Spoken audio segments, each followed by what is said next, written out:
Bonjour à tous, alors nous continuons notre série sur les réseaux sociaux, sur le marketing viral, toujours avec Olivier Luzetti, un spécialiste des réseaux, je dis un spécialiste, le spécialiste des réseaux, en particulier les réseaux sociaux. Et après avoir traité un certain nombre de ces réseaux, on était précédemment sur YouTube, aujourd'hui je voudrais qu'on fasse un focus sur les réseaux sociaux vraiment actés sur un secteur en particulier, très spécifique, ou sur un métier en particulier. Il en existe pas mal, il en existera probablement de plus en plus. Est-ce que tu peux nous parler de quelques-uns de ces réseaux, de leur fonctionnement, nous les présenter s'il te plaît? Alors effectivement, là on parle maintenant de réseaux qu'on appelle les réseaux spécialisés, des réseaux verticaux, donc où on va rassembler des personnes qu'on appelle de pair à pair, donc des réseaux de personnes qui font le même métier. Alors on peut penser à un réseau social d'avocats, on peut parler à un réseau social d'experts comptables, de responsables achats, d'ingénieurs, de commerciaux. Donc l'intérêt de ce type d'échange, c'est se retrouver entre pairs, entre personnes ayant la même fonction et partager les bonnes pratiques. Donc ça a pas mal d'avantages, surtout si ces réseaux sociaux spécialisés sont connectés avec les réseaux sociaux généralistes. Donc il faut enrichir les informations venant de l'extérieur. On est dans l'idée du marketing viral par définition dans un monde ouvert, c'est-à-dire que les fonctionnements sont à peu près les mêmes et d'autre part les liens sont indispensables. Complètement. On est bien d'accord. Tu évoquais les avocats, il y a Martin Dahl par exemple, qui est un réseau social dédié aux professions du droit. Pour les professions du chiffre, il y a par exemple Patchouli. Tout à fait. Bon, finalement, on voit ces outils apparaître, qui sont des outils assez récents. J'ai envie de te demander, bon là on est donc il y a des profils, il y a des forums, il y a des échanges, effectivement quelques échanges de bonnes pratiques, sachant qu'on est entre pairs, donc on échange jusqu'à un certain point, parce qu'il y a aussi un degré finalement de confidentialité, les informations stratégiques ne sont pas forcément toujours dévoilées sur ces réseaux sociaux.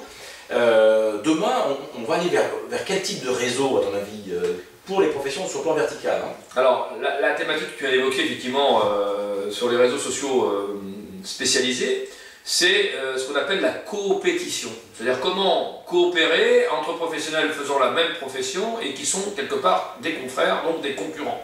Donc effectivement, toute la difficulté, c'est d'inciter et de faire comprendre aux gens tout l'intérêt d'échanger un certain type d'informations, mais ne pas donner trop d'informations, parce que dans ces cas-là, on serait à risque au niveau de son entreprise. Donc cette coopétition est favorisée par ces outils dont on vient de parler, et on sent arriver également d'autres catégories d'outils qu'on appelle les réseaux sociaux d'entreprise, ou les réseaux sociaux inter-entreprises, qui sont des outils qui vont favoriser la collaboration entre ces différentes personnes. Et là, effectivement, il faut savoir manager cette collaboration, il faut savoir manager d'une façon transversale l'ensemble des différentes fonctions qui contribuent à la création de valeur d'un service, notamment pour les professions réglementées. Donc là, plus que de trouver des clients, on est dans un outil finalement de collaboration dans le travail, dans le cadre de la production du service. Tu fais un travail, j'ai l'information directement ou je la trouve très facilement grâce à un réseau virtuel qui nous lie alors que toi tu es à Lille et moi à Marseille. Tout à fait. C'est des outils qui sont très utilisés pour des réponses à des appels d'offres en commun, pour des dossiers assez importants. Je suis un petit cabinet d'experts comptables de 3-4 personnes. Il y a une dimension juridique dans le dossier, il y a des dimensions fiscales, il y a différentes dimensions. Et immédiatement, grâce à ces réseaux sociaux d'entreprise, inter-entreprise, je peux aller chercher très rapidement de l'expertise parce que j'ai su construire dans le temps, parce que ça, il ne faut pas le faire ça trop rapidement, construire dans le temps une relation de confiance avec certains experts complémentaires qui vont être une valeur ajoutée dans la réponse à un appel d'offres auprès d'une entreprise. On va certainement voir apparaître ce qu'on a déjà dans les très grands cabinets de services, donc des réseaux internes. On aura probablement ça dans les groupements de cabinets de services. Tout à fait. De plus en plus. Et puis probablement pour un cabinet tout à fait indépendant, finalement, avec ses partenaires, un réseau privé, partenaire privilégié sur un autre métier. La pluridisciplinarité sera ainsi facilitée par un réseau qui est fermé à ces mêmes partenaires.